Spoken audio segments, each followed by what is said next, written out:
Jackie Dean. Thank you, Mr. Speaker.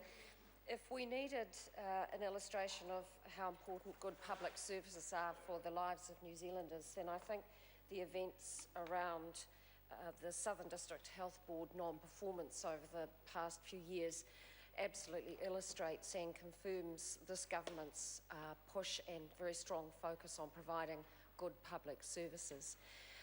Today's decision or today's letter by the Minister of Health, the Honourable Jonathan Coleman, to the board of the Southern District Health Board, replacing them with commissioners, is the circuit breaker that we have been looking for and we have needed down south in the Southern District Health Board area. I commend the Minister for his approach to this worrying situation which has been developing over the previous months and years. It has been particularly worrying not only for the people of Dunedin or for Invercargill, but it has been particularly worrying for the people of Central Otago and also North Otago. And the reason for that is because of the two rural hospitals, Dunstan Hospital and Oamaru Hospital, who have contracts for services with the District Health Board.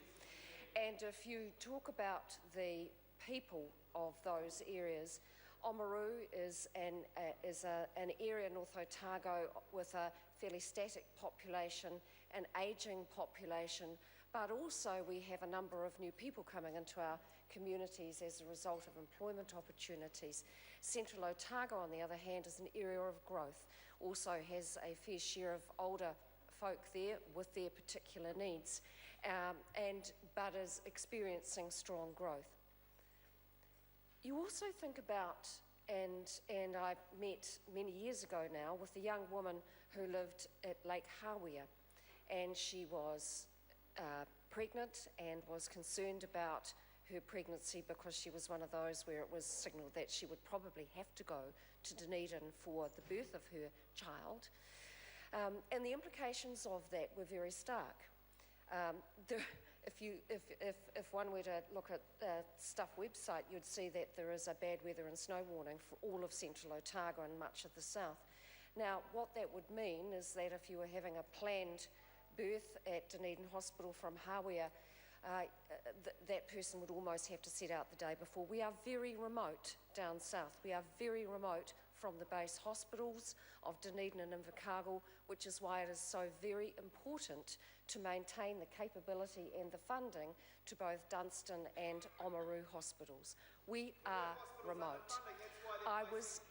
It's really disappointing, Mr. Speaker, when the opposition choose to treat such a serious issue as an opportunity for political gain. Quite apart from the fact that they are just wrong. The issues are very important to all of Dunedin, and I do hope that that member chooses to take them a little more seriously in the future.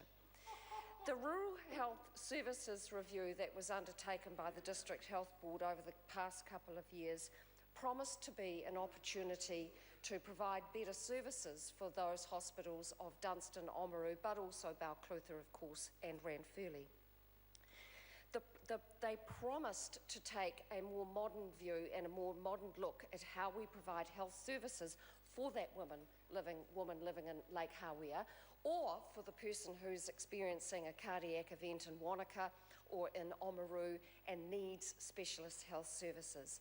It is entirely feasible these days for health services to be provided out at the rural hospitals. And if I just reference the mobile health services, the surgical bus, which travels around New Zealand delivering day surgeries to patients in those hospitals, providing a huge benefit in terms of convenience, in terms of cost, and with greater health outcomes because those patients don't have to travel. That is the future. That is the future of rural health services. And I do hope that the Commissioners, Kathy Grant, Graham Crombie and Richard Thompson, I wish them the very best in their endeavours, because I would like to see this as an opportunity to have another look, not at just reducing the deficit, not just about a better delivery of health services to all people in the DHB area, but as an opportunity to look to the future, Members' opportunity, time how has do we expired. deliver health services better?